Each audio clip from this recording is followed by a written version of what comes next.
You won't believe what she saw. The girl on the train. Summary. The rhythmic clatter of the train became the soundtrack to my life, a constant hum that both soothed and stirred the turbulent waters within me.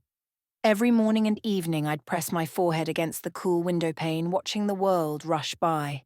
My route through leafy suburbs brought me past countless lives, but one house, one couple, truly captivated me. They were Jess and Jason, as I'd christened them. Their sun-drenched deck became my personal stage, and they, the unwitting stars of my daily drama. I'd watch them, just for those fleeting moments the train paused at the signal, sharing breakfast, laughing, touching. Their life, as I perceived it, was a picture of perfect domestic bliss.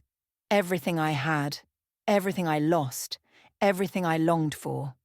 Their happiness, a vibrant splash of colour against the drab canvas of my own existence, was both a comfort and a cruel reminder. My own life had unravelled with brutal swiftness, blurred by a fog I couldn't shake. Jess and Jason became my anchors, my brief daily escape into a world where everything seemed right.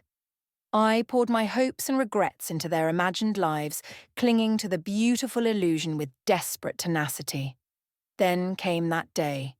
The train, as always, pulled to a halt at the familiar signal. My eyes, as always, sought out Jess and Jason. But what I saw that morning shattered the fragile peace I'd constructed.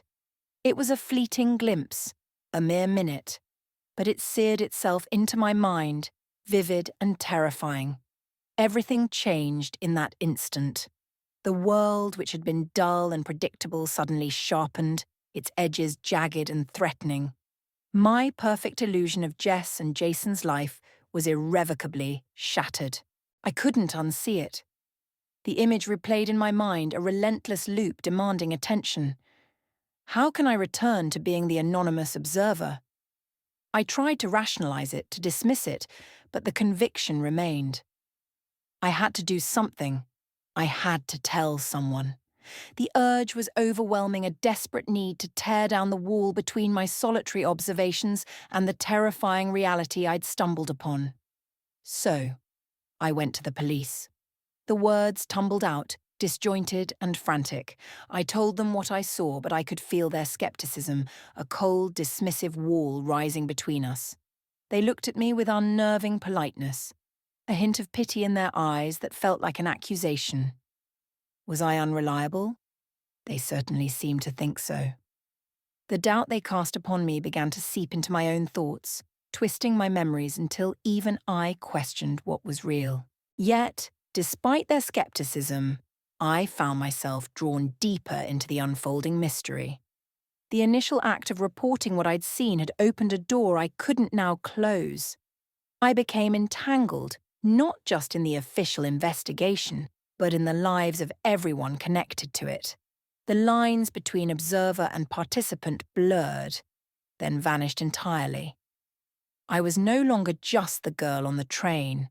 I was in it, knee-deep, navigating a treacherous landscape of secrets and half-truths. Each step I took, each revelation, seemed to pull me further into a web of deceit. Was I helping? Or had my desperate need to intervene, my impulsive decision to speak up, only done more harm than good? The answer, I feared, lay shrouded in a darkness I was increasingly unable to escape. Thanks for watching. If you enjoyed this video, don't forget to like, subscribe, and hit the bell icon for more book summaries and insights. Feel free to check out another video or dive into the full playlist you see now for more great book summaries. Click now and keep exploring.